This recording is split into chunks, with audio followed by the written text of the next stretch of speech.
Good morning students. आज हम हमारा थर्ड लेसन करेंगे जिसका नाम है तीन महाद्वीपों में फैला हुआ रोम साम्राज्य। इसके हम मल्टीपल चॉइस क्वेश्चन से रिवीजन हमारी स्टार्ट करेंगे।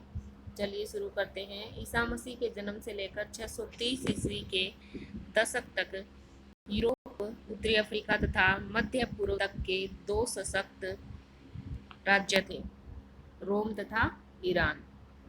रोम साम्राज्य में शामिल था आधुनिक यूरोप का अधिकांश भाग, पश्चिमी एशिया, उत्तरी अफ्रीका का एक बहुत बड़ा भाग और उपरोक्त सभी इंक्लूड थे इसमें।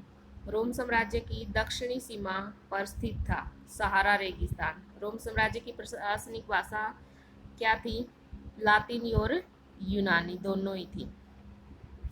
रोमन सम्राट ऑगस्टस को प्रथम नागरिक कहे जाने का उद्देश्य सम्मान प्रदान करना था, सीनेट के प्रति सम्मान प्राप्त करना था।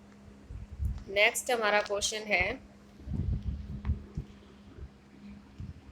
रोम तथा ईरान द्वारा आपस में बांटे गए अधिकांश भाग को चीनी लोग क्या कहते थे? ता चीन कहते थे। चीनी लोगों का वा चीन से क्या अभिप्राय है? वा चीन का मतलब है बृहत्तर चीन। रोमन साम्राज्य को पूर्ववर्ती तथा परवर्ती चरणों में विभाजित करने वाली शताब्दी है तीसरी शताब्दी। रोम में सबसे बुरे सम्राट कौन माना जाता है?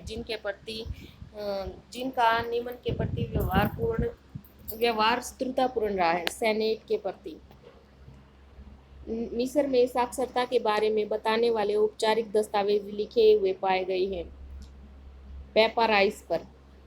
छठी शताब्दी में जस्टिनियन के शासनकाल में मिस्र से रोमन साम्राज्य को करों के रूप में प्राप्त होने वाली धार्मिक धनराशि थी। कितनी धनराशि थी? 25 लाख सोलिडस। रोमन लोग निम्नलिखित देवता की पूजा करते थे। वो जुपिटर की भी, मिनर्वा की भी, जूनो की भी, सबकी पूजा करते थे। तो क्या आएगा इसमें? उपरोक्त सभी। रोमन लोगों का पूज्य देवी देवता इनमें से कौन सा नहीं था? मिनर्वा की पूजा करते थे, मार्स की भी, इनन्ना की नहीं करते थे वो। 7वीं शताब्दी के प्रारंभिक दशकों में रोम साम्राज्य के निम्न नाम से जाना जाता था रोमन साम्राज्य को, वाइजेंटियम के नाम से। 642 ईस्वी तक पूर्वी तथा ससानी दोनों राज्यों के बड़े बड़े भाग निम्न जाति के अधिकार में आ गए, अरब जाति के अधिकार में आ गए। रोम का वह विशाल भवन जहां तलवारी जंगली जानवरों का मुकाबला करते थे क्या कहलाता था? कोलोसियम। क्या कहलाता था? कोलोसियम कहलाता था वो।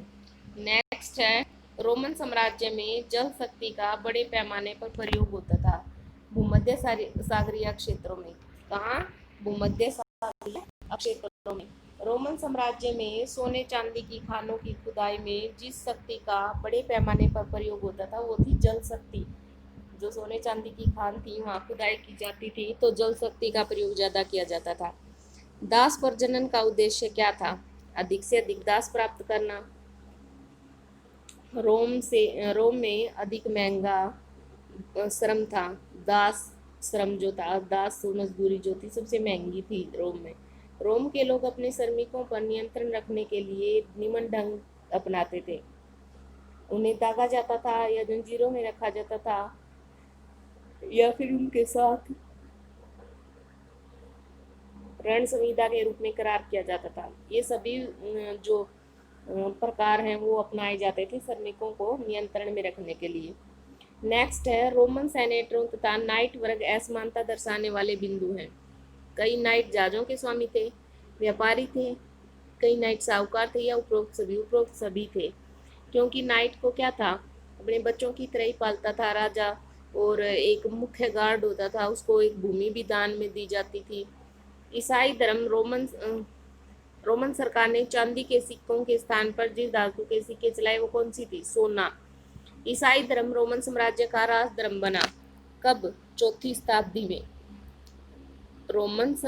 रोमत्र राज्य जिस मूल के लोगों ने स्थापित किए, जर्मन मूल के लोगों ने स्थापित किए। रोमोत्तर राज्यों की स्थापना हुई 510 में, 530 में, 520 में, 540 में, 540 के दशक में। निम्न लेखक की रचना से रोम के लोगों को अपने कामगारों के प्रति व्यवहार का पता चला।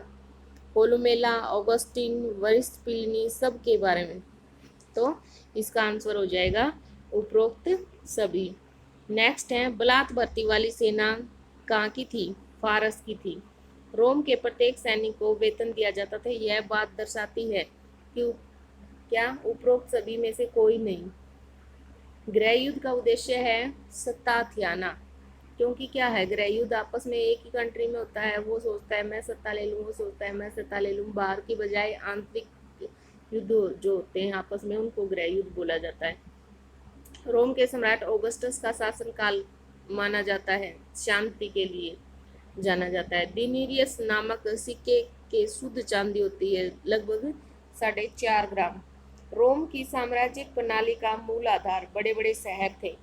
रोमन साम्राज्य के संदर्भ में नगर एक ऐसा शहरी क्षेत्र था जिसमें शामिल थे अपने ही मजिस्ट्रेट, एक निश्चित राज्य क्षेत्र, नगर परिषद, ये सारी चीजें होती थी। ईरान में सार्वजनिक स्नान का विरोध किया गया। पुरोहित वर्ग ने, ईरान के पुरोहित वर्ग ने सामाजिक सार्वजनिक स्नान का विरोध इस आधार पर किया, जल अपवित्र होता है, कि सार्वजनिक स्नान करने से जल अपवित्र होता है। रोमन साम्राज्य का घनी आबादी वाला शहर कौन सा था? प्रदेश।